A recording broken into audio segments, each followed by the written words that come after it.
South കൊറിയയിലെ ഒരു സൈനികന് lottery അടിക്കുകയും പക്ഷെ നിർഭാഗ്യവശാൽ ആ ഒരു ലോട്ടറി ടിക്കറ്റ് നോർത്തിൽ ചെന്ന് വീഴുകയും ചെയ്യുന്നു. രണ്ട് രാജ്യങ്ങൾക്കുമിടയിൽ പ്രശ്നങ്ങൾ നിലനിൽക്കുന്ന ആ ഒരു സമയത്ത് രഹസ്യമായി ആ ലോട്ടറി ടിക്കറ്റ് എടുക്കാനായി അവിടെ ചെന്നുപെടുന്ന നമ്മുടെ കഥാനായകന്റെയും കൂട്ടുകാരുടെയും അവസ്ഥ നല്ല കോമഡിയായി പറഞ്ഞ ഒരു കഥയാണ് 2021 റിലീസായ 6/45 എന്ന പടം. ഈ ഒരു സിനിമയിലേക്ക് നമുക്ക് കിടക്കാം. അതിനു മുന്നേ ഇതുപോലത്തെ വീഡിയോസ് കാണാൻ നിങ്ങൾക്ക് ഇഷ്ടമാണെങ്കിൽ മറക്കാതെ ഇപ്പോൾ തന്നെ നമ്മുടെ ചാനൽ ഒന്ന് സബ്സ്ക്രൈബ് ചെയ്യാം. കഥ തുടങ്ങുന്നത് തന്നെ ദീപാവലിക്ക് പടക്കം പൊട്ടിക്കുന്ന കണക്ക് നോർത്തിലെയും സൗത്തിലെയും സോൾജേഴ്സ് അവരുടെ ശക്തി കാണിക്കാനായി ചുമ്മാ അങ്ങ് വേടി പൊട്ടിച്ചോണ്ടിരിക്കുകയാണ്. അവർ 20 പൊട്ടിച്ച ഇവർ 50 പൊട്ടിക്കും, ഇവർ 50 പൊട്ടിച്ച അവർ 100 പൊട്ടിക്കും. അങ്ങനെ ലേലം വിളി കണക്ക് ഇതങ്ങ് കൂടി പോവാണ്. ഈ സമയത്ത് ഇങ്ങനെ ചുമ്മാ വെടി പൊട്ടിച്ച് കളയുന്നെന്തിനാ, മണ്ടന്മാരെ പറ്റിക്കാന്നും പറഞ്ഞ നമ്മുടെ സൗത്തിലെ സോൾജേഴ്സ് ആകട്ടെ വെടി പൊട്ടുന്നതിന്റെ ശബ്ദം റെക്കോർഡ് ചെയ്ത് വെച്ചിരുന്നത് ഭയങ്കര സ്പീക്കറിന്റെ ഒക്കെ എഫക്റ്റില് പ്ലേ ചെയ്ത് ശരിക്കും അവിടെ വെടിവെപ്പ് നടക്കുന്ന കണക്കും അവരെ പറ്റിക്കുന്നുണ്ട്. അതിലൂടെ അവരെ പറ്റിക്കുകയും ചെയ്യാം, വെടിയുണ്ടകൾ ലാഭിക്കുകയും ചെയ്യാം. എന്തൊരു ബുദ്ധിയല്ലേ. അങ്ങനെ രസകരമായി ബോർഡറിൽ ഇങ്ങനെ കാര്യങ്ങൾ നടന്നു പോയിക്കൊണ്ടിരിക്കുകയാണ്. ഇതിനൊക്കെ കാരണം ആ രണ്ട് രാജ്യങ്ങളും തമ്മിൽ സ്വരച്ചേർച്ച ഇല്ല എന്നത് തന്നെയാണ്. പിന്നീട് നമ്മൾ കാണുന്നത് സൗത്തിലെ ഒരു റെസ്റ്റോറന്റ് ആണ്. അവിടേക്ക് എത്തുന്ന കുറച്ച് ലോട്ടറി വിൽപ്പനക്കാര് കസ്റ്റമേഴ്സിനൊക്കെ തന്നെ ലോട്ടറി വിറ്റുകൊണ്ടിരിക്കുമ്പോൾ അവരുടെ ശ്രദ്ധയിൽപ്പെടാതെ ഒരു ടിക്കറ്റ് മിസ്സായി താഴെ വീണിട്ടുണ്ടായിരുന്നു. ആ താഴെ കിടക്കുന്ന ടിക്കറ്റ് ശ്രദ്ധിക്കാതെ ക്ലീൻ ചെയ്യുന്ന സ്റ്റാഫ് അതൊക്കെ തൂത്തുവാരി ചപ്പില് കൊണ്ട് കളയുന്നു. അങ്ങനെ അവിടെ നിന്ന് ആ ലോട്ടറി ടിക്കറ്റ് പറന്ന് ചെന്നെത്തുന്നത് എവിടെയാ, ഒരു സൈനിക വണ്ടിയുടെ ടയറിൽ. ആ വണ്ടി നേരെ ചെല്ലുന്നതാകട്ടെ സൗത്തിന്റെ ബോർഡറിലേക്കാണ്. അവിടെയുള്ള സൈനിക താവളത്തിലേക്ക് ആ വണ്ടി ചെന്ന് നിൽക്കുന്നതും കാറ്റടിച്ച് വീണ്ടും ആ ലോട്ടറി ടിക്കറ്റ് പറന്ന് അവിടെ ഒരു സൈനികന്റെ മുന്നിലേക്ക് ചെന്ന് വീഴുന്നു. ഈ നിൽക്കുന്ന സൈനികനാണ് നമ്മുടെ കഥാനായകനായ പാർക്ക്. ആ ഒരു ലോട്ടറി ടിക്കറ്റ് തന്റെ അടുത്തേക്ക് ഇങ്ങനെ വന്ന് വീണ കണക്ക് ലൈവായി കണ്ടതുകൊണ്ട് തന്നെ എടുക്കുന്നുണ്ട്. പക്ഷേ അതിൽ വലിയ ഇൻട്രസ്റ്റ് ഇല്ലെങ്കിലും ആ ടിക്കറ്റിന്റെ പിറകിൽ ഒരു പെൺകുട്ടിയുടെ പടം ഉണ്ടായിരുന്നു. അതുകൊണ്ട് തന്നെ ചുമ്മാ ഒരു ടൈം പാസിന് കയ്യിലെടുത്ത് വെക്കുന്നു. പാർക്ക് ഒരു സൈനികനാണെങ്കിലും സൈന്യത്തിൽ ജോലി ചെയ്യണമെന്ന് ഒട്ടും തന്നെ താല്പര്യമില്ല. പുള്ളിക്ക് ഈ ഫാമിംഗ് ഒക്കെയാണ് ഇഷ്ടം, പ്രത്യേകിച്ച് കന്നുകാലികളെ. നമ്മൾ ഏത് പാല് കൊണ്ട് കൊടുത്താലും അത് കുടിച്ചിട്ട് ഏത് മൃഗത്തിന്റെ പാലാണത്, പശുവിന്റെ ആണോ എരുമയുടെ ആണോ അതോ ഇനി കഴുതയുടെ ആണോ എന്നൊക്കെ തന്നെ പുള്ളിക്കാരൻ കറക്റ്റ് ആയിട്ട് കണ്ടുപിടിക്കും. എന്തായാലും അങ്ങനെ ടൈം പാസ് ചെയ്തുകൊണ്ടിരിക്കുന്ന സമയത്താണ് ടിവിയിൽ യാദൃശികമായി തനിക്ക് കിട്ടിയ ഒരു ലോട്ടറിയുടെ നറുക്കെടുപ്പ് ഫലം കാണിക്കുന്നത് പാർക്ക് കാണുന്നത്. ചുമ്മാ അതിന്റെ ഫ്രണ്ട് ഇരുന്നത് കൊണ്ട് പുള്ളിക്കാരൻ അത് എടുക്കുന്നുണ്ട്. നോക്കുമ്പോ 1 by 1 ആയി ഓരോ നമ്പറും മാച്ചായി ഒടുക്കും ലാസ്റ്റ് നമ്പറും തന്റെ കയ്യിലെ ടിക്കറ്റിന്റെ അതേ രീതിയിൽ വന്ന് നിൽക്കുമ്പോ പാർക്കാകെ വണ്ടടിച്ച് പോയിട്ടുണ്ടായിരുന്നു. അടുത്ത ദിവസം രാവിലെ തന്നെ ഈ ലോട്ടറി അടിച്ച കാര്യം ആരോടും പറയാൻ പറ്റാതെ അത് ഓർത്ത് തന്നെ ചിരിച്ചോണ്ടിരിക്കുകയാണ്. ഇവൻ പാല് ടെസ്റ്റ് ചെയ്യാനായിട്ട് കഴുതപ്പാല് കുടിച്ച് നീ വട്ടായോന്ന് അത് കണ്ട് മറ്റുള്ള സൈനികർ കരുതുന്നു. അങ്ങനെ നേരെ തന്റെ പോസ്റ്റിന് അവിടേക്ക് ചെന്നിരിക്കുന്ന പാർക്ക് കേൾക്കുന്നത് നോർത്തിലെ ഒരു അനൗൺസ്മെന്റ് ആണ്. അത് നോർത്തിനും സൗത്തിനും ഇടയില് മൈക്ക് വഴിയും ഇതുപോലെ അനൗൺസ്മെന്റും കാര്യങ്ങളും അതേ കണക്ക് പരസ്പരം കളിയാക്കിയുള്ള സംസാരങ്ങളും ഒക്കെ കൈമാറുന്ന ആ ഒരു പ്രൊപ്പഗൻഡ ബ്രോഡ്കാസ്റ്റിന്റെ ഇൻചാർജ് ആയിട്ടുള്ള നമ്മുടെ കഥാനായികയായ യൂൻഹി ആണ്. യൂൻഹി അങ്ങനെ മൈക്കിലൂടെ ഓരോ കാര്യങ്ങൾ അവരെ കളിയാക്കുന്ന കണക്ക് സൗത്തിനോട് പറഞ്ഞു കൊടുക്കുമ്പോൾ സൗത്തിന്റെ പോസ്റ്റിലുണ്ടായിരുന്ന പാർക്ക് തിരിച്ച് അതേ കണക്ക് മൈക്കിലൂടെ പറഞ്ഞു കൊടുക്കുന്നു. അങ്ങനെ ഇവര് മൈക്ക് വഴി ചെറിയ രീതിയിൽ അങ്ങോട്ടും ഇങ്ങോട്ടും കളിയാക്കി ഒരു സംസാരം അങ്ങനെ നടന്നുകൊണ്ടിരിക്കുമ്പോൾ കേൾക്കുന്നവർക്ക് വളരെ രസകരമാണ് ആ കാഴ്ച. അങ്ങനെ അതിനുശേഷം ഒരു ബുക്കിലേക്ക് നോക്കി മറന്നിരിക്കുന്ന പാർക്ക് അതിൽ നോക്കിയിരിക്കുന്നത് ആ ലോട്ടറി ടിക്കറ്റ് തന്നെയാണ്. ഒന്നാം സമ്മാനം 5 മില്യണിൽ കൂടുതൽ ആ ഒരു ലോട്ടറി ടിക്കറ്റിൽ ഇപ്പൊ അവൻ അടിച്ചിട്ടുണ്ട്. അങ്ങനെ ആ സ്വപ്ന ലോകത്ത് മറന്നിരുന്നപ്പോ ഇന്നലെ എങ്ങനെയാണോ ആ ലോട്ടറി ടിക്കറ്റ് പാർക്കിന്റെ കയ്യിൽ വന്നത് അതേ കണക്ക് അതിപ്പോ ഒരു കാറ്റടിച്ച് പാർക്കിന്റെ അടുത്ത് നിന്ന് പറന്നു പോകുന്നുണ്ട്. അയ്യോ എന്റെ കാശെന്ന് പറഞ്ഞ് പാർക്ക് അതിന്റെ പിറകെ ഓടുന്നുണ്ടെങ്കിലും അത് കിട്ടുന്നില്ല. ബോർഡറിന്റെ അവിടെ ഇരുന്നാണല്ലോ ഇത് കാറ്റത്ത് പറഞ്ഞത്. ഇന്നലെ നമ്മൾ കണ്ടു എത്ര ദൂരേന്നത് പാർക്കിന്റെ അടുത്ത് വന്നു. പക്ഷെ ഇപ്പൊ പാർക്കിന്റെ അടുത്ത് നിന്ന് അധികം ദൂരം അല്ലാതെ ആ ബോർഡറിന്റെ അപ്പുറത്തേക്ക്, അതായത് നോർത്തിലേക്ക് ആ ലോട്ടറി ടിക്കറ്റ് ചെന്ന് വീഴുന്നു. അവിടെ നിൽക്കുകയായിരുന്ന എന്ന ഒരു നോർത്ത് സൈനികന്റെ അടുത്താണ് അത് ചെന്ന് വീഴുന്നത്. പുള്ളിക്കാരൻ ഇതെന്താ പേപ്പർ കഷ്ണം എന്നുള്ള രീതിയിൽ അത് കളയുന്നുണ്ടെങ്കിലും എങ്ങനെ പിറകെ ആ ലോട്ടറി അങ്ങ് പറന്ന് ചെന്നോണ്ടിരിക്കുകയാണ്. ഒട്ടി വരുമ്പോ ഇതെന്തോന്നുള്ള മട്ടില് ഇതെന്തോന്നെന്ന മട്ടിൽ അതെടുത്ത് ചുമ്മാ പോക്കറ്റ് എടുത്ത് വെക്കുന്നുണ്ട്. പക്ഷെ അപ്പോഴും ഇത് ഒന്നാം സമ്മാനം അടിച്ച ലോട്ടറി ടിക്കറ്റ് ആണ് എന്നത് എങ്ങനെ ഒട്ടറിയില്ല. അങ്ങനെ അതുമായി ഓഫീസ് റൂമിലേക്ക് എത്തിയിരിക്കുമ്പോ അവിടെ യങ്ഹോയുടെ ഒരു കൊളീഗ് അവിടെ ഇരിപ്പുണ്ടായിരുന്നു. ഇത് കണ്ടോ, ഇതെനിക്ക് നമ്മുടെ ബോർഡറിന്റെ അവിടെ കിടന്ന് കിട്ടിയ പേപ്പർ ആണെന്ന് പറഞ്ഞു യങ്ഹോ അത് കാണിക്കുമ്പോ ഇതൊരു ലോട്ടറി ടിക്കറ്റ് ആടാ, ഇത് സൗത്തില് ഭയങ്കര ഫേമസ് ആയ ഒരു ടിക്കറ്റ് ആണെന്ന് പറഞ്ഞു അതിനെപ്പറ്റി ചുമ്മാ ഒന്ന് നെറ്റിലെടുത്ത് കാണിക്കുമ്പോഴാണ് അവരുടെ കയ്യിലിരിക്കുന്ന ഈ ഒരു ടിക്കറ്റ് ആണ് ലേറ്റസ്റ്റ് ആയി ഒന്നാം സമ്മാനം അടിച്ച ടിക്കറ്റ് എന്ന കാര്യം അവർ തിരിച്ചറിയുന്നത്. രണ്ടുപേരും അന്തം വിട്ടു പോകുന്നു. പ്രൈസ് മണി എത്രയാണെന്ന് അറിയുമ്പോഴാണ് കയ്യിൽ വന്നിരിക്കുന്ന ഭാഗ്യത്തിന്റെ ആഴം അവർക്ക് മനസ്സിലാവുന്നത്. പക്ഷെ ഒരു പ്രശ്നമുണ്ടല്ലോ, ഇത് ഇവരുടെ ശത്രു രാജ്യമായ അയൽ രാജ്യത്തെ ലോട്ടറി ടിക്കറ്റ് ആണ്. അതങ്ങനെ അവർക്ക് ഈസി ആയിട്ട് ഒന്നാം സമ്മാനം അടിച്ചെടുക്കാനേ സാധിക്കില്ല. ഇവിടെ ഇങ്ങനെ കാര്യങ്ങൾ നടക്കുമ്പോൾ രാത്രി നൈസായിട്ട് ബോർഡർ ക്രോസ് ചെയ്ത് നോർത്തിലേക്ക് നമ്മുടെ പാർക്ക് ചെല്ലുന്നുണ്ട്. എങ്ങനെങ്കിലും ആ ടിക്കറ്റ് കൈക്കലാക്കണം എന്ന് കരുതിയാണ് ചെല്ലുന്നത്. പാർക്കിന് അറിയില്ല അത് ഇതുപോലെ അവിടുത്തെ ഒരു സൈനികന്റെ കയ്യിൽ കിട്ടിയിട്ടുണ്ടെന്ന്. എന്തായാലും പാർക്ക് ചെല്ലുമ്പോഴേക്കും അവിടേക്ക് യങ് ഹോയും ആ ഒരു സമയം വന്നിട്ടുണ്ടായിരുന്നു. പാർക്ക് ലോട്ടറി ടിക്കറ്റ് അന്വേഷിച്ച് വന്നതാണെന്ന് മനസ്സിലാക്കുന്ന യങ് ഹോ തന്റെ കയ്യിൽ അത് ഉണ്ടെന്ന് പറയുമ്പോഴേക്കും അയ്യോ അതെനിക്ക് തരണം, അത് എന്റേതാണെന്ന് പറഞ്ഞ് അവൻ കിടന്ന് കരഞ്ഞ് കാല് പിടിക്കാനായി തുടങ്ങുമ്പോൾ നിന്റെ ടിക്കറ്റ് ആണെന്ന് ഞാൻ എങ്ങനെ ഉറപ്പിക്കുമെന്ന് യങ് ഹോ ചോദിക്കുന്നു. പാർക്ക് ഉടനെ തന്നെ ആ ടിക്കറ്റിലെ നമ്പർ കാണാപ്പാഠം പഠിച്ചു വെച്ചിരിക്കുന്നത് അതേപടി പറഞ്ഞു കൊടുക്കുമ്പോ ആ ശരി, പക്ഷെ അങ്ങനെ എളുപ്പമൊക്കെ തരാൻ പറ്റുമോ, എന്തായാലും മോൻ പോയിട്ട് 2 ദിവസം കഴിഞ്ഞിട്ട് വന്നു പറഞ്ഞ് അവനെ പറഞ്ഞു വിടുമ്പോ അവനാണെങ്കിൽ ശബ്ദം ഉണ്ടാക്കാനും പറ്റത്തില്ല, അപ്പൊ അവിടെ കിടന്ന് ഒരു ബഹളം വെക്കാനും പറ്റത്തില്ല. അങ്ങനെ ആകെ പെട്ടിരിക്കുകയാണ്. ഈ ഒരു സംഭവം പാർക്കിനെ ഭയങ്കര സങ്കടത്തിലാക്കിയിട്ടുണ്ടായിരുന്നു. പാർക്കിനെ അടുത്ത ദിവസം അവരുടെ ക്യാപ്റ്റൻ വിളിച്ചിട്ട് ബോർഡർ ക്രോസ് ചെയ്ത് പോയതിന്റെ പേരിൽ വഴക്ക് പറയുന്നു. അവിടെയൊക്കെ കുഴിബോംബും കാര്യങ്ങളും ഇഷ്ടം പടിയുള്ളതാ, നിന്റെ ഇഷ്ടത്തിന് ഡിസ്കോ കളിക്കാനുള്ളതല്ല. ബോർഡർ എന്ന് പറഞ്ഞ് വഴക്ക് പറയുമ്പോ എനിക്ക് ലോട്ടറി അടിച്ചു, എനിക്ക് വേറെ വഴിയില്ലാതെ പോണ്ടി വന്നതാണെന്ന് പാർക്ക് പറയുമ്പോ ക്യാപ്റ്റൻ വിശ്വസിക്കുന്നില്ല. വേഗം തന്നെ ഹോസ്പിറ്റലിലേക്ക് ഫോൺ ചെയ്ത് ഇവിടെ ഒരു സൈനികന് ഡ്യൂട്ടി നോക്കി വട്ടായെന്നും പെട്ടെന്ന് തന്നെ ആംബുലൻസിൽ കൊണ്ടുപോകാനായും വിളിച്ച് അറിയിക്കുമ്പോൾ എനിക്ക് വട്ടായതല്ല എന്ന് പറഞ്ഞ് അവൻ ആ ടിക്കറ്റിന്റെ കൂടെ എടുത്ത് ഒരു സെൽഫി കാണിക്കുന്നു. എന്നിട്ട് ഇത് വെച്ച് 1ാം സമ്മാനം അടിച്ച ടിക്കറ്റ് ഏതാണെന്ന് പരിശോധിച്ചാൽ താങ്കൾക്ക് എല്ലാം മനസ്സിലാവുമെന്ന് പറഞ്ഞ് പാർക്ക് പറയുമ്പോൾ ക്യാപ്റ്റൻ അത് സത്യമാണെന്ന് മനസ്സിലാവുന്നുണ്ട്. കൂടാതെ 5.5 മില്യൺ 1ാം സമ്മാനം അടിച്ച ആ ഒരു ടിക്കറ്റ് എന്റെ കയ്യിൽ നിന്ന് മിസ്സായി എന്ന് പറഞ്ഞ് അവൻ ഇങ്ങനെ സംസാരിക്കുമ്പോൾ ആ ഒരു സംസാരം കേട്ടുകൊണ്ടാണ് മറ്റൊരു സൈനികൻ അങ്ങോട്ടേക്ക് വരുന്നത്. ആളുടെ പേര് ചിയോൾ എന്നാണ്. അങ്ങനെ ഇപ്പൊ ഈ 3 പേരും കൂടി അങ്ങനെ ഇപ്പൊ പാർക്കിന് 1ാം സമ്മാനം അടിച്ച കാര്യം ക്യാപ്റ്റനും സഹപ്രവർത്തകനായ ചിയോളിനും മനസ്സിലായിട്ടുണ്ട്. അവർ 3 പേരും അതിനെപ്പറ്റി ഡിസ്കസ് ചെയ്യാണ്. ആ സമയത്താണ് ഇന്നലെ അതിനുവേണ്ടിയാണ് ഞാൻ ബോർഡർ ക്രോസ് ചെയ്ത് പോയത്. അവിടെയുള്ള ഒരു സൈനികന്റെ കയ്യിൽ ലോട്ടറി ടിക്കറ്റ് ഉണ്ട്, പക്ഷെ ഞാൻ ചോദിച്ചപ്പോൾ ആള് തന്നില്ല. 3 ദിവസം കഴിഞ്ഞ് വരാൻ പറഞ്ഞു എന്നും പറഞ്ഞ് പാർക്ക് സംസാരിക്കുമ്പോൾ നമുക്കൊന്ന് പറഞ്ഞു നോക്കാന്നൊക്കെ പറഞ്ഞ് ഇവർ കാര്യങ്ങൾ പ്ലാൻ ചെയ്യാണ്. കാരണം ലോട്ടറി അല്ലേ അടിച്ചിരിക്കുന്നത്. അങ്ങനെ സംസാരിക്കാമെന്ന് പറഞ്ഞ ദിവസം വന്നെത്തുമ്പോ നോർത്തിൽ നിന്ന് നമ്മുടെ യങ് ഹോയും അവന്റെ സഹപ്രവർത്തകനും കൂടി സംസാരിക്കാനായി പോകുന്ന അതേ സമയം അവർക്കിടയിൽ 1ാം സമ്മാനം അടിച്ചു കഴിഞ്ഞാൽ എന്റെ അനിയത്തിയുടെ കാര്യങ്ങൾ നന്നായി നോക്കണമെന്നൊക്കെ യങ് ഹോ പറയുമ്പോൾ തന്റെ ചില ആവശ്യങ്ങൾ ആ സഹപ്രവർത്തകനും പറയുന്നു. ഇപ്പുറത്തും അതേപോലെ തന്നെ പാർക്കിന്റെ ക്യാപ്റ്റനും ഒരുപാട് ആവശ്യങ്ങൾ പറയുന്നുണ്ട്. പാർക്കിനാണെങ്കിൽ ഒറ്റയ്ക്ക് കിട്ടുമെന്ന് വിചാരിച്ച തുക മൊത്തം ഇപ്പോ ഈ ഒരു അവസ്ഥയിൽ പങ്കിട്ട് കൊടുക്കേണ്ടി വരുമല്ലോ എന്ന് ഓർക്കുമ്പോൾ ഭയങ്കര സങ്കടവും ഉണ്ട്. ക്യാപ്റ്റൻ ഒരു 20ഉം ചിയോളിന് ഒരു 10ഉം ഡീൽ ഉറപ്പിക്കുകയാണ്. അതായത് 10% 20% കൊടുക്കാമെന്ന്. ഇനി കിട്ടാൻ പോകുന്ന തുകയെന്ന് എന്തായാലും ആ നോർത്തിലെ സോൾജറും കുറച്ച് കമ്മീഷൻ ചോദിക്കാതിരിക്കില്ല എന്ന് പാർക്കിന് നല്ല ഉറപ്പുണ്ട്. അവന് ഭയങ്കര നിരാശ. ഒടുക്കത്തെ കാറ്റടിച്ച് പറന്നു പോയില്ലായിരുന്നെങ്കിൽ മൊത്തം കൂടി തനിക്ക് കിട്ടേണ്ടതല്ലായിരുന്നോ. അങ്ങനെ പങ്കുവെക്കുന്നതിനെ പറ്റിയും ലോട്ടറി ടിക്കറ്റ് കൈമാറുന്നതിനെ പറ്റിയൊക്കെ സംസാരിക്കാനായി യങ് ഹോയും പാർക്കും മാത്രമാണ് കണ്ടുമുട്ടുന്നത്. ആ സമയം പാർക്കിനോട് നിനക്ക് 20%, എനിക്ക് 80% എന്ന കാര്യം യങ് ഹോ പറയുമ്പോൾ അതിന് പാർക്ക് തയ്യാറാവുന്നില്ല. എങ്കിൽ ലോട്ടറി ടിക്കറ്റ് തരാൻ പറ്റില്ല എന്ന് പറഞ്ഞ് യങ് ഹോ അങ്ങ് പോകുമ്പോൾ പാർക്ക് ഈ കാര്യം തിരിച്ച് തന്റെ ക്യാപ്റ്റന്റെയും ഫ്യോളിന്റെയും അടുത്ത് വന്ന് പറയുന്നുണ്ട്. അവന്മാർക്ക് അത്ര അഹങ്കാരായോ, കാണിച്ചു കൊടുക്കാന്നും പറഞ്ഞ് ക്യാപ്റ്റൻ എന്തോ പ്ലാൻ ചെയ്യുമ്പോൾ എന്റെ ദൈവമേ ഇനി യുദ്ധം നടത്താൻ പോവാണെന്ന് അവന്മാര് പേടിക്കുന്നു. അപ്പോഴേക്കും ഇപ്പുറത്ത് സംസാരിച്ച കാര്യം എന്താണെന്ന് യങ് ഹോയും സഹപ്രവർത്തകനും കൂടി സംസാരിച്ചുകൊണ്ടിരിക്കുമ്പോൾ ഇവരുടെ സംസാരത്തിൽ സൗത്തിനെ പറ്റിയൊക്കെ പരാമർശിക്കുന്നത് കേട്ടുകൊണ്ടെത്തുന്ന അവരുടെ ക്യാപ്റ്റൻ എന്താടാ ഒറ്റ കൊടുക്കാൻ പോവാണോ, നീയൊക്കെ ചാരപ്രവൃത്തി ചെയ്യാൻ പോവാണോ എന്ന് ചോദിച്ചാൽ അവന്മാരോട് ദേഷ്യപ്പെടുമ്പോൾ അവന്മാർക്ക് കാര്യങ്ങൾ വിശദമാക്കേണ്ടി വരുന്നു. അങ്ങനെ ഇപ്പോ കിട്ടാൻ പോകുന്ന തുകയിൽ പങ്കുപറ്റാനായി നോർത്തില് ഒരാളും കൂടി കൂടിയിരിക്കുന്നു.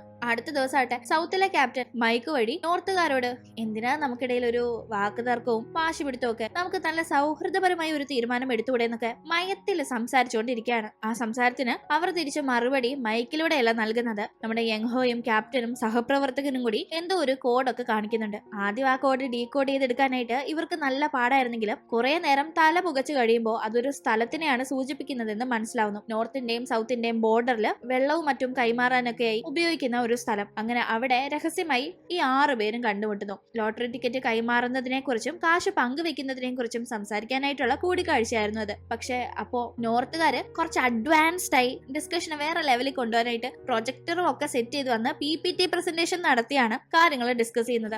അവർക്ക് കൂടുതൽ തുക വേണമെന്ന് പറയുമ്പോൾ അതൊന്നും പറ്റില്ല, ഞങ്ങൾക്ക് 80 നിങ്ങൾക്ക് 20 അതേ പറ്റൂന്ന് സൗത്തിന്റെ ക്യാപ്റ്റൻ പറയുന്നു. അങ്ങനെ അത് അവര് സമ്മതിക്കാതെ, അവര് പറയുന്നത് ഇവര് സമ്മതിക്കാതെ ഒന്നിച്ച് നടത്തിയിരുന്ന ഡിസ്കഷൻ വീണ്ടും നോർത്തും സൗത്തുമായി പിരിഞ്ഞ് അവരിരുന്ന് കൂടി ആലോചിക്കാണ്. ഇനിയിപ്പോ എന്ത് ചെയ്യാം, എന്ത് പറഞ്ഞ് അവരുടെ കയ്യിൽ നിന്ന് ടിക്കറ്റ് കൈക്കലാക്കാന്നാണ് സൗത്ത് ആലോചിക്കുന്നത്. കാരണം അവർക്ക് ആ ടിക്കറ്റ് വേണം കാശ് കിട്ടാനേ. നോർത്ത് ആകട്ടെ എന്ത് പറഞ്ഞ് അവന്മാരെ വരുതിക്ക് കൊണ്ടുവന്നാ ഈ ടിക്കറ്റ് അവന്മാരുടെ കൈ കൊടുത്ത് നമുക്ക് കാശ് കൈക്കലാക്കാന്ന്. കാരണം ഇവർക്ക് ഈ ടിക്കറ്റ് കയ്യിലുണ്ടായിട്ടും പ്രത്യേകിച്ച് യൂസ് ഒന്നും ഇല്ല. സൗത്തിൽ നിന്ന് അത് മാറ്റി ആ ഒരു കാശ് സ്വന്തമാക്കാനായി ഒരു സഹായമില്ലാതെ. അങ്ങനെ ആ ഒരു സമയത്ത് നമുക്ക് ആദ്യം 20% മതി എന്നങ്ങ് പറഞ്ഞേക്കാം. ലോട്ടറി ടിക്കറ്റ് കൈ കിട്ടിക്കഴിഞ്ഞ് അവന്മാരെ പറ്റിക്കാന്ന് ഇവര് സൗത്തിൽ ഒരു പ്ലാൻ ഇടുമ്പോൾ നോർത്തിലാകട്ടെ എന്ത് തന്നെയായാലും നമുക്ക് ചുമ്മാ കിട്ടിയതല്ലേ, നമുക്ക് അവരുടെ സഹായം ഇല്ലാതെ ഇത് മാറ്റാനും പറ്റില്ല. അതുകൊണ്ട് തന്നെ നമുക്ക് 30 മതി, അവർ 70 എടുക്കട്ടെ എന്ന് അങ്ങനെ ഇവര് പ്ലാൻ ചെയ്യുന്നു. എന്തായാലും അങ്ങനെ സംസാരിക്കാനായി ചെന്നിരിക്കുമ്പോ ഞങ്ങൾക്ക് ഒരു 30, നിങ്ങൾ 3 പേരില്ലേ, നിങ്ങളൊരു 70 എടുത്തോ, സന്തോഷമായോ എന്ന് സൗത്തിലെ ക്യാപ്റ്റൻ ചോദിക്കുമ്പോ നിങ്ങൾക്ക് അങ്ങനെ തോന്നിയോ, അതുപറ്റി പെട്ടെന്ന് ഞങ്ങൾക്ക് കൂടുതൽ തരാനെന്ന് നോർത്തിലെ ക്യാപ്റ്റൻ ഒരു ഡൗട്ട്. അത് പിന്നെ നിങ്ങളുടെ നാട് ഭയങ്കര കഷ്ടത്തിലല്ലേ, കൂടാതെ ഞങ്ങൾ അനുകമ്പയുള്ളവരാ, അതുകൊണ്ട് എടുത്തോണ്ട് പോട്ടെ എന്ന് കരുതിയിട്ടാണെന്ന് പറഞ്ഞ് അവർ ആ ലോട്ടറി ടിക്കറ്റ് വാങ്ങാനായി വരുമ്പോഴേക്കും യങ് ഹോയ്ക്ക് ഒരു ഡൗട്ട്, ഇവന്മാരിനി പറ്റിക്കാനാണോ എന്ന്.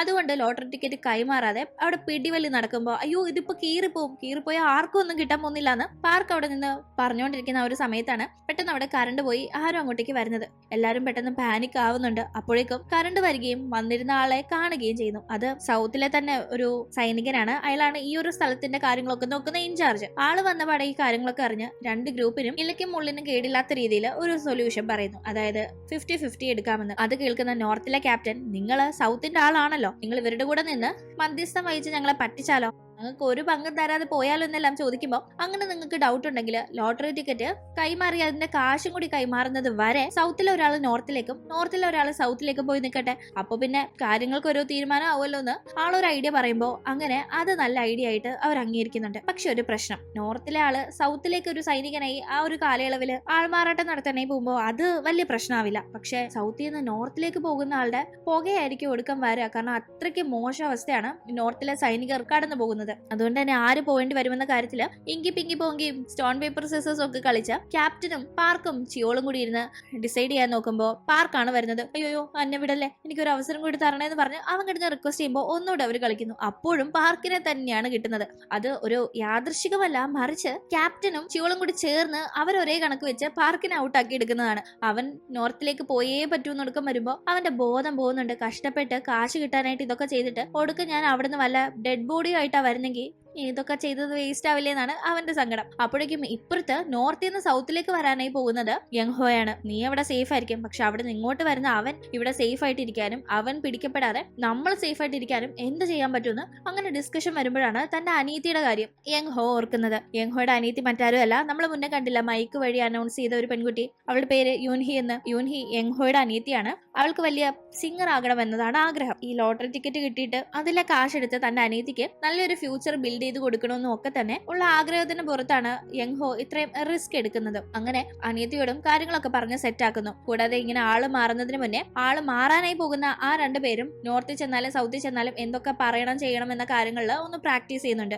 കാരണം ഈ രണ്ട് സൈനികരും തമ്മിൽ ഭയങ്കര വ്യത്യാസങ്ങളുണ്ടല്ലോ. അങ്ങനെ അവർ കണ്ടുമുട്ടുന്ന ആ ഒരു സമയത്ത് ഒരാഴ്ചക്കകം ലോട്ടറി ടിക്കറ്റ് മാറി കാശ് നമ്മൾ കൈമാറണം. അപ്പൊ തന്നെ ഈ സൈനികരും തിരിച്ച് സ്വാപ്പ് ആകുമെന്നൊക്കെ പറഞ്ഞ് അങ്ങനെ അവർ തീരുമാനമെടുത്ത് ലോട്ടറി ടിക്കറ്റ് ഒക്കെ കൈമാറുന്നുണ്ട്.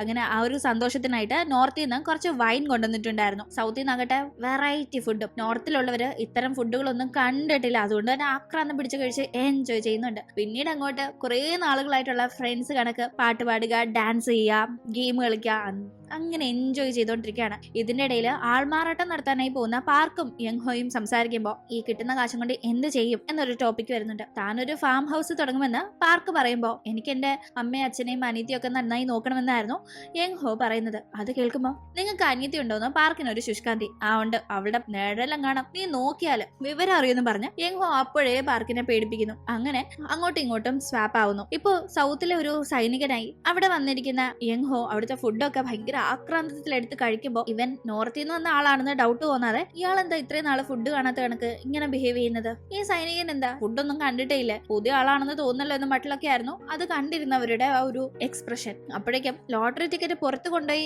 ആ ഒരു കാശ് ക്ലെയിം ചെയ്തെടുക്കണ്ടേ, അതിനായി ക്യാപ്റ്റൻ ചോളിനെയാണ് ചുമതല ഏൽപ്പിക്കുന്നത്. പക്ഷെ അങ്ങനെ ചുമ്മാതൊന്നും പുറത്തേക്ക് ഈ ഒരു സൈനിക താവളം വിട്ട് പോകാൻ കഴിയില്ല. മെഡിക്കൽ എമർജൻസി ഉള്ള ആ ഒരു സമയത്ത് മാത്രമേ പുറത്തേക്ക് ഒരാളെ കൊണ്ടുപോകൂ. അതുകൊണ്ട് തന്നെ കുറച്ച് ആയുധങ്ങൾ ടേബിളിൽ നിരത്തി വെച്ചിട്ട് ഇതിൽ നിന്ന് നിനക്ക് ഞാൻ ഏത് ആയുധം കൊണ്ടാ നിന്റെ കൈ തല്ലി ഓടിക്കേണ്ടതെന്ന് നീ തന്നെ അങ്ങ് സെലക്ട് ചെയ്തോ, അത് വെച്ചങ്ങ് തല്ലി ഓടിച്ച് വിട്ടേക്കാന്ന് ക്യാപ്റ്റൻ പറയുമ്പോൾ ചിയോളിന് നല്ല പേടിയാവുന്നുണ്ടെങ്കിലും ഇനിയും വേറെ വഴിയില്ല. കാരണം ഇതല്ലെങ്കിൽ പിന്നെ താൻ പാർക്ക് പോയത് കണക്ക് നോർത്തിലേക്ക് പോകണമെന്ന് സമ്മതിക്കേണ്ടി വരുമായിരുന്നു. എന്തായാലും ക്യാപ്റ്റനെ ആൾമാറാട്ടം നടത്താൻ പറ്റില്ല. പാർക്കിനെയും ചിയോളിനെയും പോലെയുള്ള സാധാരണ സൈനികർക്ക് മാത്രമേ അത്ര എളുപ്പം ആൾമാറാട്ടം നടത്തി അവരിവിടെ ഇല്ലല്ലോ എന്ന ആ ഒരു തോന്നൽ ബാക്കിയുള്ളവരുടെ ഉള്ളിൽ ഉണ്ടാക്കാതിരിക്കാനായി സാധിക്കും. അതുകൊണ്ട് തന്നെ നോർത്തിൽ പോകുന്നതിനേക്കാൾ ഭേദം കൈ ഒടിക്കുന്നതാണെന്നുള്ള തോന്നല് അവന് ഒരെണ്ണം സെലക്ട് ചെയ്ത് കൊടുക്കുകയും സർവ്വ ദൈവങ്ങളെയും മനസ്സിൽ ധ്യാനിച്ചു എന്ന് പറഞ്ഞ് ക്യാപ്റ്റൻ കൈ തല്ലി ഒടിക്കുകയും ചെയ്യുന്നു. അങ്ങനെ അവൻ ഹോസ്പിറ്റലിലേക്ക് പോകുന്നതും ക്യാപ്റ്റൻ നല്ല സ്നേഹത്തിൽ യാത്രയാക്കുന്നുണ്ട്. പോകുന്ന സമയത്ത് ഈ ലോട്ടറി ടിക്കറ്റ് അവൻ കളയാതിരിക്കാനായിട്ട് അണ്ടർവെയർ വയറിന്റെ നടുക്കായിട്ട് ഒരു പോക്കറ്റ് കണക്ക് തയ്ച്ചു കൊടുത്ത് അതിലാണ് സേഫ് ആയി കൊടുത്തു വിടുന്നത് ലോട്ടറി ടിക്കറ്റ്. അതുകൊണ്ട് തന്നെ വണ്ടിയിൽ ഇരിക്കുമ്പോൾ ഇപ്പൊ നമ്മളായാലും പോക്കറ്റിലൊക്കെ എന്തെങ്കിലും ഒട്ടും മിസ്സാക്കരുത്, മിസ്സാക്കിയ പണി കിട്ടും എന്നുള്ള ഒരു സാധനം കൊണ്ട് നടക്കുമ്പോൾ ഇടയ്ക്കിടയ്ക്ക് അത് അവിടെ തന്നെ ഉണ്ടോ എന്നൊന്നും ഉറപ്പ് വരില്ല, തൊട്ടും തലോടി. അതേ കണക്ക് ആ ഒരു ഭാഗത്ത് ചിയോൾ ഇങ്ങനെ തടവിക്കൊണ്ടിരിക്കുന്നത് കാണുന്ന ഡ്രൈവർ ഇവനിതെന്തി കാണിക്കുന്നെന്നുള്ള മട്ടില് ഒരുമാതിരി നോക്കായിരുന്നു. എന്തായാലും ഇതുവരെ ഈ ക്യാമ്പിലേക്ക് പുതുതായി ഏതോ ഒരു ബേസിൽ നിന്ന് എത്തിയ സൈനികനാണ് യങ്ഹോ എന്നാണ് കാണുന്നവരൊക്കെ, അതായത് സൗത്തിലെ മറ്റ് സൈനികരൊക്കെ വിചാരിച്ചു വെച്ചിരിക്കുന്നത്. ആർക്കും ഇതുവരെ അവന്റെ കാര്യത്തിൽ ഒരു ഡൗട്ടും തോന്നിയിട്ടില്ല. ഇവിടെ അങ്ങനെ കാര്യങ്ങൾ നടക്കുമ്പോൾ നോർത്തിൽ ചെന്ന് വിട്ടിരിക്കുന്ന നമ്മുടെ പാർക്കിന്റെ അവസ്ഥ ഒന്ന് കാണണ്ടേ. അവിടെ സൈനികർക്ക് കൊടുക്കുന്ന കൊടൂരമായ ട്രെയിനിങ് ഒക്കെ കണ്ട് അവൻ പേടിച്ച് വരച്ചിരിക്കുമ്പോ ക്യാമ്പിലേക്ക് വന്നിരിക്കുന്ന അവനെ ട്രെയിനിങ്ങിന് വേണ്ടി മുന്നിലേക്ക് വിളിക്കുന്നു. ആ ഒരു സമയത്ത് കാശിന് വേണ്ടി നരകത്തിൽ വന്ന് പെട്ടല്ലോ എന്നോർത്ത് അവൻ സങ്കടപ്പെട്ട് അങ്ങനെ കരിങ്കല്ല് അവന്റെ ദേഹത്ത് വെച്ച് പൊട്ടിക്കുന്ന ഒരു അഭ്യാസം പഠിപ്പിക്കാനായി ഒരുങ്ങുന്ന സമയത്താണ് ക്യാപ്റ്റൻ അങ്ങോട്ടേക്ക് വരുന്നത്. ഈ കാര്യങ്ങളൊക്കെ അറിയാവുന്ന നോർത്തിലെ ക്യാപ്റ്റൻ ഈ പുതിയ സൈനികനെ നമ്മുടെ ഫാം ഹൗസിലേക്ക് റിക്രൂട്ട് ചെയ്തതാണ്. പിന്നെന്തിനും ഈ ആവശ്യമില്ലാത്ത ട്രെയിനിങ് ഒക്കെ പഠിപ്പിക്കുന്നത്, അവിടെ ആടിനെ പശുവിനെ നോക്കാൻ ഇതിന്റെ ആവശ്യമില്ലാന്ന് പറഞ്ഞ് രക്ഷപ്പെടുത്തി കൂട്ടിക്കൊണ്ടു പോകുന്നു. അങ്ങനെ ഫാം ഹൗസിൽ ചെല്ലുമ്പോൾ അവിടെ ഇപ്പോൾ ഉണ്ടായിരുന്നത് യങ്ഹോയുടെ അനിയനാണ്. യങ്ഹോയ്ക്ക് അനിയത്തി മാത്രമല്ല ഈ ഒരു കുഞ്ഞനിയനും കൂടി ഉണ്ട്. ഫാം ഹൗസ് മുഴുവൻ വറ്റി വരണ്ട് കിടക്കാണ്. പശു മര്യാദയ്ക്ക് പാല് തരുന്നില്ല, കോഴി മര്യാദയ്ക്ക് മുട്ട തരുന്നില്ല. അങ്ങനെ ഒരു ശുഷ്കാന്തി ഇല്ലാതിരിക്കുമ്പോൾ നമ്മൾ മനുഷ്യർക്കുള്ള പോലെ തന്നെ മൃഗങ്ങൾക്കും ഫീലിങ്സ് ഉണ്ട്. എപ്പോഴും അവരുടെ മുന്നിൽ നിങ്ങൾ ഇങ്ങനെ മസിലും പിടിച്ച് നടക്കുന്ന കണക്കല്ല കാര്യങ്ങൾ. അവർക്ക് നമ്മൾ പാല് ചുരുത്താനും മുട്ടയിടാനും ഒക്കെ ഉള്ള മൂഡ് ക്രിയേറ്റ് ചെയ്ത് കൊടുക്കണമെന്ന് പറഞ്ഞ് അങ്ങ് ഫാം ഹൗസ് അടിമുടി മാറ്റിയെടുക്കുകയാണ് പാർക്ക്. അവന് ഈ ഫാമിംഗ് ഒക്കെ ഭയങ്കര ഇഷ്ടമായതുകൊണ്ട് ഭയങ്കര ഇൻട്രസ്റ്റോടെ അത് ചെയ്യുന്നു. അങ്ങനെ ഫസ്റ്റ് നൈറ്റിനൊക്കെ ഈ ബെഡ്റൂം അലങ്കരിക്കുന്ന കണക്ക് ഓരോ മൃഗങ്ങൾക്കും അവരുടെ സ്പേസ് കിടിലമായി ഡെക്കറേറ്റ് ചെയ്ത് ലൈറ്റ് ഒക്കെ സെറ്റ് ചെയ്ത് മ്യൂസിക് ഒക്കെ ഇട്ട് ഭയങ്കര സെറ്റപ്പില് ഫാം ഹൗസ് മാറ്റിയെടുത്തതിന്റെ റിസൾട്ടായി മുട്ടയും പാലും ഒക്കെ പിന്നീട് അങ്ങോട്ട് ഇഷ്ടം പോലെ കിട്ടുന്നുണ്ട്. ഇതറിയുന്ന ക്യാപ്റ്റനും മുകളിലുള്ള അവിടുത്തെ കമാൻഡർ എത്തി ഇത്രയും കഴിവുള്ള ഈ സൈനികനെ ഇവിടുത്തെ ഫാം ഹൗസിൽ നിർത്തരുത്, നമുക്ക് എത്രത്തോളം ക്ഷാമമാണ് നമ്മുടെ ഫുഡ് ഡിപ്പാർട്ട്മെന്റിലുള്ളത്, അതുകൊണ്ട് തന്നെ ആ ഡിപ്പാർട്ട്മെന്റിലേക്ക് റെഫർ ചെയ്യാൻ പോവുകയാണെന്ന് പറഞ്ഞ് ഈ ക്യാമ്പിന് വെളിയിലേക്ക് വിടാനുള്ള കാര്യങ്ങൾ പ്ലാൻ ചെയ്യുമ്പോൾ അനധികൃതമായിട്ട് ശത്രു രാജ്യത്തെ സൈനികനെ ഇവിടെ കൊണ്ടുവന്ന് ആൾമാറാട്ടം നടത്തിയിരിക്കുകയാണ്. ഈ ക്യാമ്പിന് പുറത്തേക്ക് ഇറങ്ങിയാൽ തന്റെ കൺട്രോളിലല്ല കാര്യങ്ങൾ, ഉടനടി പിടിക്കപ്പെടും എന്ന് മനസ്സിലാക്കുന്ന ക്യാപ്റ്റൻ പലതും പറഞ്ഞ് തടയാൻ നോക്കുന്നുണ്ടെങ്കിലും കമാൻഡർ അതൊന്നും കേൾക്കുന്നില്ല. അവിടെ വെച്ചാണ് എപ്പോഴും മൈക്കിലൂടെ നോർത്തിൽ നിന്ന് കേൾക്കാറുള്ള ആ പെൺ ശബ്ദത്തിന്റെ ഉടമയായ നമ്മുടെ യൂൻഹിയെ പാർക്ക് ആദ്യമായി കാണുന്നത്. യങ്ഹോയുടെ അനിയത്തി യൂൻഹി ഇതാണല്ലേ എന്ന് അവൻ അമ്പരക്കുന്നു. പലതവണ ഇവളുടെ ശബ്ദം മൈക്കിലൂടെ കേട്ടിട്ടുണ്ടെങ്കിലും ആളിനെ കാണുന്നത് ആദ്യമായിട്ടാണല്ലോ. കണ്ടപ്പോ തൊട്ടേ ഒരു ഫസ്റ്റ് സൈറ്റ് ലവ് അവന് ഫീൽ ആവുന്നുണ്ട്. എന്നെ എങ്ങനെങ്കിലും രക്ഷപ്പെടുത്തണം, എനിക്ക് എങ്ങനെങ്കിലും തിരിച്ചു പോകാനുള്ള ഒരു അവസരം ഉണ്ടാക്കിയതാ, എനിക്ക് കാശും വേണ്ട ഒന്നും വേണ്ട, ജീവൻ മാത്രം മതി എന്ന് മാർക്ക് റിക്വസ്റ്റ് ചെയ്യുമ്പോൾ നീ സമാധാനിക്ക്, എന്തെങ്കിലും വഴി ഉണ്ടാക്കാന്ന് പറഞ്ഞ് ക്യാപ്റ്റനും മറ്റേ മൂന്നാമത്തെ ആ ഒരു സഹപ്രവർത്തകനും കൂടി ചേർന്ന് പല കാര്യങ്ങളും പ്ലാൻ ചെയ്യുന്നുണ്ട്. ഇവിടുന്ന് പുറത്തേക്കുള്ള വണ്ടിയൊക്കെ പാർട്സ് അഴിച്ചുവിട്ട് കംപ്ലൈന്റ് ആക്കാനൊക്കെ നോക്കുന്നുണ്ടെങ്കിലും ഒരു രക്ഷയില്ല. ഇതേ സമയം സൗത്തില് നമ്മുടെ യങ്ഹോയും കുറച്ച് സൈനികരും നടന്നു പോകുന്ന സമയം ഒരു സൈനികൻ കുഴിബോംബിൽ ചവിട്ടുകയും മറ്റു സൈനികര് പേടിച്ച് പിന്മാറുകയും ചെയ്യുന്ന ആ ഒരു സമയം യങ്ഹോ ആണ് ഭയങ്കര ധീരമായി ആ ഒരു സൈനികനെ കുഴിബോംബിൽ നിന്ന് രക്ഷപ്പെടുത്തി അത് ഡിഫ്യൂസ് ചെയ്ത് എറിയുന്നത്. അത് ഭയങ്കരമായ ഒരു ടോക്കായി മാറുന്നുണ്ട് അവിടെ. അങ്ങനെ അവിടുത്തെ കമാൻഡർ അതിന്റെ പേരിൽ പ്രശംസിക്കാനായി യങ്ഹോയെ കാണാനായി വരുന്ന സമയത്ത് അവന് ഭയങ്കര പേടിയാവുന്നുണ്ട്, എന്തെങ്കിലും വായിന്ന് വീണ് ഇവര് തന്നെ പിടിക്കുമെന്നൊക്കെ. ആ ഒരു ടീം തനിക്ക് സൈന്യത്തിലേക്ക് സ്പെഷ്യൽ റിക്രൂട്ട്മെന്റ് കിട്ടിയതാണെന്നും താൻ മുന്നേ ജർമ്മനിയിലായിരുന്നു എന്നും അവിടെ വെച്ച് തന്റെ മാതൃരാജ്യത്തെ സേവിക്കണമെന്ന ആഗ്രഹത്തിൽ ഇങ്ങോട്ടേക്ക് വന്നതാണെന്ന് പറഞ്ഞ് പെട്ടെന്ന് സംസാരം ഒഴിവാക്കാൻ അവൻ നോക്കുമ്പോൾ ജർമ്മൻ ഭാഷയിൽ എന്താന്ന് വെച്ചാൽ പറയാനുള്ളത് പറഞ്ഞു. ഇവിടെ ജർമ്മൻ ട്രാൻസ്ലേറ്റ് ചെയ്യാൻ ആളുണ്ടെന്ന് പറഞ്ഞ് മറ്റൊരു സൈനികനെ കമാൻഡർ പിടിച്ച് നിർത്തുന്ന ടീം. അവരുടെ നാട്ടിൽ അങ്ങനെ സിനിമ ഒന്നും ഈസിയായി അവൈലബിൾ അല്ല. ഒരുവിധം ആഗ്രഹിച്ച് കണ്ട ഒരു ജർമ്മൻ യുദ്ധ സിനിമയുണ്ട്. അതിലെ ഡയലോഗുകള് അതൊരു 10-20 തവണ കണ്ടിട്ടുള്ളത് കൊണ്ട് തന്നെ യങ്ഹോയ്ക്ക് കാണാപ്പാടമാണ്. അവൻ അതൊക്കെ പറഞ്ഞ് അതറിയാവുന്ന ആ ജർമ്മൻ ഭാഷ അറിയാവുന്ന സൈനികൻ ട്രാൻസ്ലേറ്റ് ചെയ്ത് കൊടുക്കുമ്പോൾ അത് കേട്ട് അവിടെ ഉണ്ടായിരുന്നവരുടെ ഒക്കെ രോമാഞ്ചം വരുന്നുണ്ട്. കാരണം യുദ്ധ സിനിമയിലൊക്കെ ഡയലോഗുകൾ അമ്മാതിരിയാണല്ലോ. ഇവനിത് യുദ്ധ സിനിമയെന്ന് കേട്ടറിഞ്ഞ് പറയുന്നതാണെന്ന് അവർക്കറിയില്ല. ഇവന്റെ ലൈഫിൽ നിന്ന് എടുത്ത് പറയുന്ന കണക്കായിരുന്നു യങ്ഹോയുടെ ആ ഒരു പെർഫോമൻസ്. അതുകൊണ്ട് തന്നെ അവനിൽ ഒരു ഡൗട്ടും തോന്നാതെ ഭയങ്കരമായി പ്രശംസിക്കുകയും ചെയ്യുന്നു. അപ്പോഴേക്കും ക്യാമ്പിൽ നിന്ന് ഭയങ്കര സ്വീകരണത്തോടെ അവിടെ നിന്ന് പാർക്കിനെ ഔട്ടാക്കാനായിട്ടുള്ള ശ്രമം ആരംഭിച്ചിരുന്നു. വണ്ടി പതിയെ ക്യാമ്പിന് പുറത്തേക്ക് വരുമ്പോഴേക്കും അവന്റെ ഉള്ള ജീവൻ പോകുന്നുണ്ട്. ഇനി താൻ ഡെഡ് ബോഡി ആയിട്ടായിരിക്കും ഉണ്ടാവുക. തന്നെ ഇവിടെ നിന്ന് തന്റെ മാതൃരാജ്യത്തേക്ക് ഡെഡ് ബോഡി പോലും കൊണ്ടുപോകാൻ സാധിക്കുമെന്ന് തോന്നുന്നില്ല എന്നൊക്കെ അവൻ ഇങ്ങനെ പേടിച്ചിരിക്കുമ്പോഴേക്കും അങ്ങോട്ടേക്ക് എത്തുന്ന യൂൻഹി ഒരാഴ്ചത്തേക്ക് ഇദ്ദേഹത്തിന്റെ ഇവിടെ നിന്നുള്ള ട്രാൻസ്ഫർ തടഞ്ഞുകൊണ്ട് ഫാമിൽ തന്നെ ഒരാഴ്ച നിൽക്കാനുള്ള പെർമിഷൻ വാങ്ങിച്ചുകൊണ്ടാണ് അവൾ വന്നിരിക്കുന്നത്. തന്റെ ജീവൻ മരണത്തിന് തൊട്ടു മുന്നേ രക്ഷിച്ച ഒരു ദേവത കണക്കായിരുന്നു യൂൻഹു പാർക്കിന് ആ ഒരു സമയത്തുണ്ടായിരുന്നത്. തുടർന്ന് അവളുമായി അവനിരുന്ന് സംസാരിക്കുമ്പോൾ, അല്ല, ഞാൻ നിങ്ങൾ സൗത്തിൽ നിന്ന് വന്ന ആളാണെന്ന് അറിഞ്ഞപ്പോ തൊട്ട് ചോദിക്കണമെന്ന് വിചാരിക്കുന്ന ഒരു കാര്യമുണ്ട്. നിങ്ങളുടെ മൈക്ക് വഴി അനൗൺസ് ചെയ്യുന്ന ആളാരാ? എന്തൊക്കെയാണ് മൈക്കിലൂടെ വിളിച്ചു കൂവുന്നത്? ഇപ്പുറത്തുനിന്ന് ഒരു പെണ്ണ് അനൗൺസ് ചെയ്യുന്നതിന് ഒരു മര്യാദ കൊടുക്കാതുള്ള സംസാരം അവനൊക്കെ എന്റെ കൈ കിട്ടിയാലെന്നും പറഞ്ഞു അവൾ ഇങ്ങനെ ഇരുന്ന് ദേഷ്യപ്പെടുമ്പോ, അത് ഞാനാണല്ലോ എന്ന ഭാവത്തില്, പക്ഷെ അതെങ്ങനെ പറയുമെന്നറിയാതെ പാർക്ക് ആകെ പെട്ടിരിക്കുകയാണ്. അങ്ങനെ പതിയെ ഇവർക്കിടയിൽ ഒരു പ്രണയം മുട്ടിടുന്നു. ഇതേ സമയം കാശ് വാങ്ങാനായി പോയിരുന്ന ചിയോളിന് ഒരു അബദ്ധം പറ്റുന്നു. പുള്ളിക്കാരൻ മറ്റേ ലോട്ടറി അണ്ടർവെയറിന്റെ പോക്കറ്റിൽ, അതും സൈഡ് പോക്കറ്റിലല്ല ഫ്രണ്ടിലത്തെ പോക്കറ്റിൽ വെച്ചിരുന്നത് കൊണ്ട് തന്നെ ഇടയ്ക്കിടയ്ക്ക് അവിടെ തൊട്ട് നോക്കി പോകുന്ന വഴി ആരോ ഒരാള്, അയ്യോ ഇവൻ എന്തൊരു വൃത്തികെട്ടവനാണെന്നുള്ള രീതിയിൽ അവന്റെ ഫോട്ടോ എടുത്ത് #ഒക്കെ ഇട്ട് സോഷ്യൽ മീഡിയയിൽ പോസ്റ്റ് ചെയ്തിരുന്നു. സൈനിക വേഷത്തില് ഒരു ഞരമ്പ് രോഗി ചുറ്റുന്നുണ്ടെന്നും പറഞ്ഞ്. അങ്ങനെ പിന്നീട് ആ പോസ്റ്റ് അങ്ങ് വൈറലായി. ചോള് പോകുന്ന വഴി ആരൊക്കെ അവനെ കാണുന്നോ അവരെല്ലാം തന്നെ അവന്റെ ഫോട്ടോ, അവനപ്പം എന്തെടുക്കാണെന്നുള്ള ആ ഒരു ഫോട്ടോ എടുത്ത് ഇതുപോലെ ഒരു ഞരമ്പ് രോഗി ഇറങ്ങിയിട്ടുണ്ടെന്നും പറഞ്ഞ് അതങ്ങ് പോസ്റ്റ് ചെയ്ത് അവനങ്ങ് സോഷ്യൽ മീഡിയ വൈറലായി കൊണ്ടിരിക്കുകയാണ്. അപ്പോഴേക്കും ഇപ്പുറത്താകട്ടെ നോർത്തിലെ കമാൻഡർ യൂൻഹോയെ വിളിച്ച് അവളോട് അപമര്യാദയായി പെരുമാറാൻ നോക്കുന്നു. ജനാല വഴി പാർക്ക് കാണുന്നുണ്ടെങ്കിലും അവൻ എന്തെങ്കിലും ചെയ്യാൻ പോകുന്നതിന് മുന്നേ അവളായിട്ട് കമാൻഡറിനെ അടിച്ചിട്ട് പുറത്തേക്ക് അവന്റെ കൂടെ പോകുന്നുണ്ട്. അവൻ എന്തെങ്കിലും ചെയ്യണമെന്ന് വിചാരിച്ചാൽ തന്നെ അവന് ചെയ്യാൻ പറ്റാത്തൊരു അവസ്ഥയല്ലേ. ഇതേ സമയം താഴെ വീണ കമാൻഡർ അവിടെ പാർക്കിനെ കണ്ടിരുന്നു. അതുകൊണ്ട് തന്നെ അവനെ പറ്റി ഡൗട്ട് തോന്നി റെക്കോർഡ്സിൽ അവന്റെ ഡീറ്റെയിൽസ് എടുക്കുമ്പോൾ അവൻ ഇങ്ങനെ ആൾമാറാട്ടം നടത്തി വന്നതാണെന്ന് മനസ്സിലാവുന്നുണ്ട്. തുടർന്ന് അവനെ വിളിച്ച് ഭീഷണിപ്പെടുത്തിക്കൊണ്ടിരിക്കുന്ന സമയത്ത് അങ്ങോട്ടേക്ക് എത്തുന്ന യൂൻഹോ വീണ്ടും ആ കമാൻഡറിനെ അടിച്ച് പാർക്കിനെ രക്ഷിക്കാനായി ബോധം കെടുത്തുന്ന ഒരു ടൈമാണ്. അടിക്കിടയിൽ അവിടെ ഭിത്തിയുടെ ഒരു ഭാഗം പൊട്ടുകയും അതിനകത്തൊരു രഹസ്യ ഫോൺ ഇരിക്കുന്നത് കാണുകയും ചെയ്യുന്നു. ഇത് സൗത്തിലേക്ക് കമ്മ്യൂണിക്കേറ്റ് ചെയ്യാൻ ഉപയോഗിക്കാമെന്ന് ഈ കാര്യങ്ങൾ അറിഞ്ഞ് അങ്ങോട്ടേക്ക് എത്തുന്ന ക്യാപ്റ്റന് മനസ്സിലാവുന്നുണ്ട്. തുടർന്ന് ക്യാപ്റ്റൻ സൗത്തിലേക്ക് കോൺടാക്ട് ചെയ്യാൻ നോക്കുമ്പോഴേക്കും സൗത്തിന്റെ ക്യാപ്റ്റന് കാശ് വാങ്ങാൻ പോയ ചിയോൾ ഇപ്പോ സോഷ്യൽ മീഡിയയിലെ ട്രെൻഡിങ് ആയ കാര്യം മനസ്സിലാവുന്നു. നീ എന്തുവാടാ ഈ കാണിച്ചു വെച്ചേക്കുന്നതെന്ന് ചോദിക്കാനായി അവനെ ഫോൺ ചെയ്യുമ്പോഴേക്കും അവനാകട്ടെ ഒരുവിധം കാശ് കളക്ട് ചെയ്യേണ്ട ഒരു സ്ഥലത്ത് എത്തുന്നുണ്ടെങ്കിലും അവിടെ ഒരുപാട് ഏജന്റ്സ് പുറത്ത് കാത്തു നിൽപ്പുണ്ട്. പ്രത്യേകം ക്യാപ്റ്റൻ പറഞ്ഞാണ് വിട്ടത് അത്തരം ഏജന്റ്സിന്റെ കയ്യിലൊന്നും ചെന്ന് വിട്ടെങ്കിൽ അവര് ഈസി ആയിട്ട് കാശ് പറ്റിച്ച് കൊണ്ടുപോകുമെന്ന്. അതുകൊണ്ട് അവരുടെ കണ്ണിപ്പെടാതെ പമ്മി അകത്തേക്ക് പോകാൻ നോക്കുമ്പോൾ ഇവൻ ഒരു അലവലാതിയാണെന്ന് കരുതി അവിടെ ഉണ്ടായിരുന്ന സെക്യൂരിറ്റി സോഷ്യൽ മീഡിയയിൽ #ഞരമ്പ് രോഗി എന്ന് പൊക്കോണ്ടിരുന്നത് ഇവനാണെന്ന് തിരിച്ചറിഞ്ഞ് അവിടെ നിന്ന് ഓടിച്ചു വിടുന്നു. അങ്ങനെ ആ ഓട്ടത്തില് അവന്റെ കയ്യിൽ നിന്ന് മൊബൈൽ മിസ്സായതുകൊണ്ട് സൗത്തിലെ ക്യാപ്റ്റന് ചിയോളിനെ കോൺടാക്ട് ചെയ്യാൻ കഴിയുന്നില്ല. ഇനി ഇവനെ എങ്ങനെ കണ്ടുപിടിക്കുന്ന വിചാരിച്ച് നടക്കുമ്പോൾ ഇപ്പോൾ ഈ ട്രെൻഡിങ്ങിലാണല്ലോ. ഓരോ സെക്കൻഡും ഇവൻ എന്തൊക്കെയാ ചെയ്യുന്നെന്നുള്ളത് സോഷ്യൽ മീഡിയയിൽ അപ്ഡേറ്റ് ആയിക്കൊണ്ടിരിക്കുകയാണ്. ഓരോരുത്തരും അവന്റെ ഫോട്ടോ എടുത്തിട്ട് അവൻ ലോട്ടറി ടിക്കറ്റ് മാറി കാശ് വാങ്ങുന്നത് ഒഴിച്ച് ഐസ്ക്രീം കഴിപ്പും ഫുഡ് കഴിപ്പും അങ്ങനെ ബാക്കിയെല്ലാം നടക്കുന്നുണ്ട്. അങ്ങനെ ഒരു റെസ്റ്റോറന്റിൽ ഇപ്പോൾ അവൻ ഇരുന്ന് ഫുഡ് കഴിക്കുകയാണെന്ന് മനസ്സിലാക്കി റെസ്റ്റോറന്റിന്റെ കോൺടാക്ട് നമ്പർ തപ്പിയെടുത്ത് അവിടെ ഫോൺ വിളിച്ച് ആ ഞരമ്പ് രോഗിയുടെ കയ്യിലൊന്ന് കൊടുത്തെന്ന് പറഞ്ഞു. അങ്ങനെ അവനുമായി സംസാരിക്കാൻ നോക്കുന്നുണ്ടെങ്കിലും ഞരമ്പ് രോഗി എന്ന് വിളിച്ചത് കൊണ്ട് തന്നെ ഈ വിളിച്ചിരിക്കുന്നത് തന്റെ ക്യാപ്റ്റൻ ആണെന്ന് പോലും മനസ്സിലാവാതെ അവൻ സംസാരിക്കാതെ പുറത്തേക്ക് ഇറങ്ങി പോകുമ്പോഴൊക്കെ അവനെ ആ ഒരു ലോട്ടറി കാശ് കൈമാറാനായി ബിൽഡിങ്ങിലേക്ക് പോയ ഒരു സമയം തൊട്ട് അവിടെ വെച്ച് അവനെ കണ്ട് ഡൗട്ട് തോന്നിയ ഒരു ഏജന്റ് പിന്തുടർന്ന് വരുന്നുണ്ടായിരുന്നു. നിങ്ങൾക്ക് കാശ് കൈമാറണോ? എങ്കില് ഞാൻ സഹായിക്കാന്നൊക്കെ പറഞ്ഞ് അയാൾ ഒരു ദുരുദ്ദേശത്തിൽ അവനെ പറ്റി കൂടി നിൽക്കാണ്. അങ്ങനെ ഇപ്പുറത്ത് കമാൻഡർ ആകട്ടെ വീണ്ടും ബോധം തെളിഞ്ഞു വന്ന് ഇത് ക്യാപ്റ്റനും ഇവിടുത്തെ മറ്റു ചില സൈനികരും കൂടി അറിഞ്ഞുകൊണ്ടുള്ള എന്തോ പണിയാണെന്ന് മനസ്സിലാക്കി പ്രശ്നം ഉണ്ടാക്കുന്നതിന് മുന്നേ കമാൻഡറിനെ ഒന്ന് ഒതുക്കാനായിട്ട് അവർ ചെറിയൊരു പണി നോക്കുന്നുണ്ടെങ്കിലും കമാൻഡർ അവരെ പറ്റിച്ച് അവരുടെ അടുത്ത് നിന്ന് ഓടി രക്ഷപ്പെടുന്നു. കമാൻഡർ ഇപ്പൊ ഒറ്റയ്ക്കും ഇവരിപ്പോ 2-3 പേരുള്ളത് കൊണ്ടും അവർക്ക് ഈസി കമാൻഡറിനെ ഈ കാര്യങ്ങള്, അതായത് ഇങ്ങനെ ഒരു ആൾമാറാട്ടം നടന്നു എന്ന രീതിയിൽ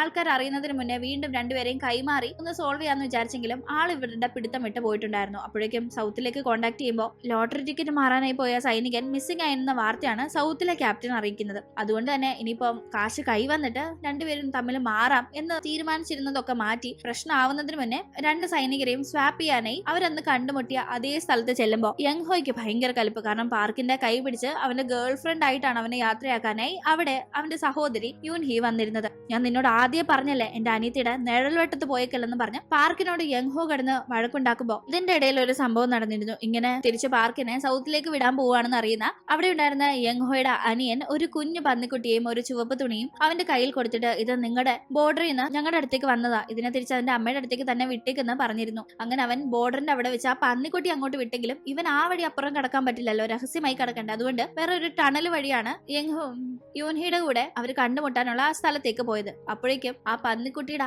അമ്മ പന്നി കുഞ്ഞിന്റെ മണം പിടിച്ച് എങ്ങോട്ടോ പോകുന്നുണ്ടായിരുന്നു. പക്ഷെ അത് മണം പിടിച്ചു പോകുന്നത് കുഞ്ഞിനെ അല്ല, മറിച്ച് കുഞ്ഞിന്റെ കൂടെ ഒരു ചുവപ്പ് തുണിയും കൂടി പാർക്കിന്റെ കയ്യിൽ കൊടുത്തിരുന്നില്ലേ, ആ ചുവപ്പ് തുണിയിൽ നിന്ന് വരുന്ന മണമാണ് അത് പിടിച്ചു വരുന്നത്. അങ്ങനെ ഇവരിപ്പോ കണ്ടുമുട്ടി ഇവിടെ സംസാരം നടക്കുമ്പോൾ ആ വഴക്കൊന്ന് സോൾവ് ചെയ്യാനായി യൂൻഹി ശ്രമിക്കുന്ന സമയത്താണ് അങ്ങോട്ടേക്ക് കാശ് കിട്ടിയെന്നും പറഞ്ഞ് ചിയോളുടെ വരവ്. ചിയോൾ ആ ഏജന്റിന്റെ സഹായത്തോടെ ഒരു ലേഡിയെ ചെന്ന് കാണുകയും ആ ലേഡി ലോട്ടറി ടിക്കറ്റ് കാണിച്ചാലേ കാശ് തരാൻ പറ്റുള്ളൂ എന്ന് പറഞ്ഞപ്പോൾ അവൻ പെട്ടെന്ന് ടിക്കറ്റ് എടുക്കാനായി കൈയിടുമ്പോ അയ്യേ ടിക്കറ്റ് ടിക്കറ്റ് ചോദിക്കുമ്പോൾ നീ ഇതെന്ത് എടുക്കാന്ന് അവര് ബഹളം വെച്ച സമയത്ത് നിങ്ങൾ പറയുന്ന പോലെ ഞാനൊരു ഞരമ്പ് രോഗിയൊന്നും അല്ല, എന്റെ ടിക്കറ്റ് സേഫ് ആയിട്ട് ഇവിടെ വെച്ചേക്കുന്നത്, അതാ ഞാൻ തപ്പി പിടിച്ച് നോക്കിയെന്ന് പറഞ്ഞ് അവൻ കാര്യങ്ങൾ ക്ലാരിഫൈ ചെയ്ത് അങ്ങനെ ടിക്കറ്റും കാണിച്ച് കാശ് വാങ്ങി വന്നത് ഇവരിപ്പോ അറിയുമ്പോ ഭയങ്കര ഹാപ്പി ആവുന്നു. കാശ് കിട്ടുന്നതിന് മുന്നേ കൈമാറാന്ന് വിചാരിച്ചിരുന്നപ്പോ കാശ് കിട്ടിയല്ലോ എന്നുള്ള ആശ്വാസത്തിൽ അത് പങ്കുവെക്കാനായി ഇവർ നിൽക്കുമ്പോഴാണ് അങ്ങോട്ടേക്ക് നോർത്തിലെ വില്ലൻ കമാൻഡറിന്റെ വരവ്. ഇവരെ കൊല്ലുന്നുള്ള ഭാവത്തില് പുള്ളിക്കാരൻ നിൽക്കുമ്പോ അയ്യോ കൊല്ലല്ലേ, നിങ്ങൾ കാശ് എടുത്തു വന്ന് അവര് പറയുന്ന ടീം കാശ് മതി വെറുതെ വിടാന്ന് പറഞ്ഞ് അങ്ങേര് നിൽക്കുന്നു. നമ്മൾ ഇത്രയും കഷ്ടപ്പെട്ട കാശ് ഈ വൃത്തികെട്ടവന് കൊടുക്കണമല്ലോ എന്നുള്ള ആ ഒരു